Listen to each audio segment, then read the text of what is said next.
Hi, my name is Rebecca. I'm part of the Enterprise Placement Year.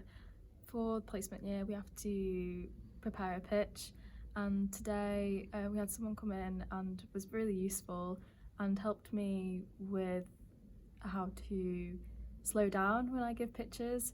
And a technique that I've taken from today is to allow myself pauses in between sentences, and that's really helped myself with slowing down and not rushing myself through the pitch.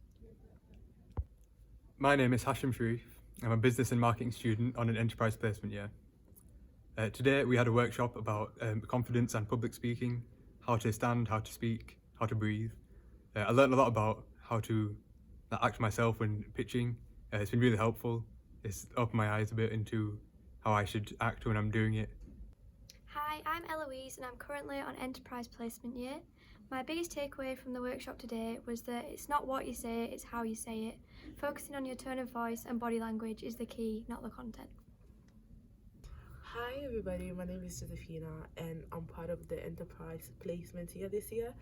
And today at the workshop, we talked about communication and how to improve our pitches. My name's Adam, and I'm on the Enterprise Placement Year. It's something very special that you won't find in any other kind of university course, because instead of the teachers telling you what to do, it tells you how to do it. You can pick anything you want, and the staff will help you get there.